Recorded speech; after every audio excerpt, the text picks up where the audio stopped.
Satu orang remaja dikabarkan tenggelam saat berenang di Sungai Ketabang, Jalan Raya Ketabang Kali, Genteng, Surabaya pada Minggu 31 Oktober sore. Informasinya remaja yang dikabarkan tenggelam itu berjenis kelamin laki-laki berinisial DI berusia kisaran 17 tahun. Informasi lebih lengkapnya akan disampaikan oleh rekan jurnalis kami dari Tribun Jatim. Ada Luhur Pambudi yang saat ini sudah tersambung bersama kami. Halo Luhur. Halo, Firda. Luhur, bisa Anda jelaskan terkait kronologi awal dikabarkan remaja tersebut tenggelam di sungai tersebut? Oke, informasi awal yang diterima oleh pihak petugas, kabar mengenai adanya satu orang remaja tenggelam itu muncul sekitar pukul 17.00 pada hari Minggu kemarin, Firda. Jadi kemudian pihak petugas karena di Pemkot Surabaya memiliki sistem comment center yang sifatnya terpusat untuk melakukan tanggap darurat segala bentuk macam laporan masyarakat, maka di jam itu langsung diturunkan sejumlah petugas dari berbagai macam institusi atau instansi, yakni mulai dari Basarnas, Satpol PP, Linmas, pihak pemadam kebakaran yang mereka sebenarnya memiliki unit-unit khusus di dalam institusi mereka untuk melakukan proses SAR, Search and Rescue, untuk evakuasi insiden laka atau kejadian di dalam air. Termasuk juga kemarin juga muncul dari pihak bantuan dari TNI Angkatan Laut, dan informasi yang dihimpun ternyata orang atau korban yang tenggelam itu adalah remaja berusia 16 tahun berinisial DA, 16 tahun, warga Mulyorejo, yang sebenarnya jarak rumahnya cukup jauh dengan sungai tempat kejadian perkara, dan di situ ternyata korban sedang ceritanya adalah nongkrong bermain dan kemudian melakukan aktivitas berenang di situ dan dikabarkan tenggelam hingga dicari oleh berbagai macam institusi. Semacam itu, Berda. Luhur, lantas apakah benar korban ini nekat berenang diduga mencari ponsel iPhone 12 milik orang lain yang sengaja dibuang di sungai? Oke, benar tidak, itu sudah kami konfirmasi pada rekan dari pihak korban sendiri yang juga saksi mata ketika melihat korban tidak bisa menyelamatkan diri dan tenggelam dan akhirnya hilang kurun waktu 2 kali 24 jam. Dan sebenarnya di situ ada insiden sebuah ponsel iPhone 12 yang kabarnya pada hari Sabtu, sehari sebelum insiden itu, ada seorang atau sepasang dua sejoli ya. Jadi ada orang pacaran yang kemudian terlibat berantem, kemudian akibat dari berantem atau pertengkaran itu satu buah ponsel dari pihak si cowok itu dilempar, dibuang ke sungai tersebut, dan itu menjadi semacam desas-desus di tengah masyarakat di kawasan sungai tersebut untuk akhirnya membuat masyarakat tertarik dan berusaha untuk mencarinya. Dan salah satu orang warga atau masyarakat yang berminat untuk mencari adalah si korban itu sendiri, yakni berinisial DI usia 16 tahun. Jadi sebenarnya DI ini bukan warga setempat, hanya saja DI ini tergiur atau tertarik dengan informasi mengenai adanya ponsel iPhone 12 yang kisaran harganya kisaran 14 jutaan yang jatuh di sungai, dan korban ini berniat untuk mencari ponsel tersebut, siapa tahu dapat mendapatkan ponsel itu, dan ternyata naas, insiden tenggelam pun tidak dapat dihindarkan, semacam itu.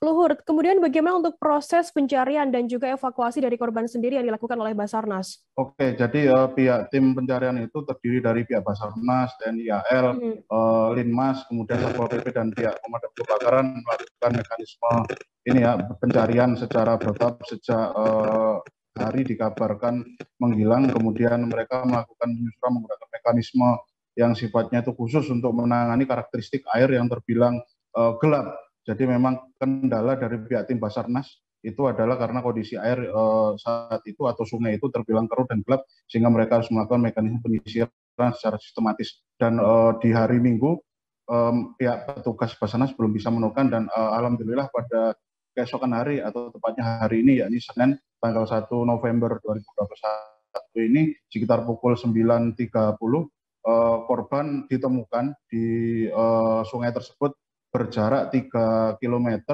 dari titik dikabarkannya korban hilang, dan korban kondisi tubuhnya mengambang antara permukaan air kemudian antara dasar sungai. Kondisinya tertelungkup saat itu, tidak ada identifikasi kayak tersangkut ataupun apa, dan kondisi tubuhnya masih utuh, tidak mengalami proses pembusukan yang signifikan, dan kemudian tubuh korban atau jenazah berhasil dievakuasi, dan oleh pihak Basarnas informasinya korban atau jenazah korban dibawa ke kamar mayat Rumah Sakit Dr. Suwandi ya, ini yaitu adalah rumah sakit milik Pemkot Surabaya, semacam itu. Baik, Tribuners, jurnalis kami tadi juga sudah menghimpun keterangan dari Oktavino selaku Komandan Tim Pencarian Basarnas Surabaya, dan berikut liputannya untuk Anda. Kemudian dievakuasi dan sekarang dibawa ke mana, Komandan? Dibawa sama ambulan Dinas Kesehatan. Dinas Kesehatan sama keluarga. Ke mana dan ke rumah sakit mana? Sutomo ya? Suwandi. Oh, Suwandi. Dan ini mungkin imbauan untuk lebih tepatnya ke arah edukasi masyarakat, dan ini imbauan dari pihak Basarnas seperti apa? Mengingat kronologi sejak awal ternyata si korban ini berusaha untuk mencari sebuah benda ponsel kabarnya. Untuk dari kami seringkali ini sudah 2 kali ya kejadian di sini. Mohon untuk masyarakat jangan melakukan renang yang jangan melakukan tindakan yang resiko tinggi untuk renang di sungai ini. Karena ada kejadian 2 kali juga di daerah Kapal Selam itu juga 1 kali kejadian. Memang sungai-sungai di Surabaya walaupun kadang ada yang dangkal, ada yang dangkal ya. Ya, dangkal.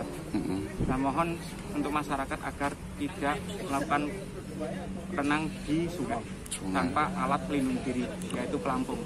Siap, berarti memang imbauannya. Oke, berarti memang imbauannya pada masyarakat jangan sampai melanggar peraturan mengenai penggunaan sungai yang kalau memang itu aturannya tidak boleh digunakan memancing atau renang, maka itu harus dipatuhi gitu ya. Iya, atau di situ memang udah disini ada tenaga orang yang pengawasan lebih dari Dinas Kesehatan. Benar, oke siap. Terima kasih sudah nonton. Jangan lupa like, subscribe, dan share ya.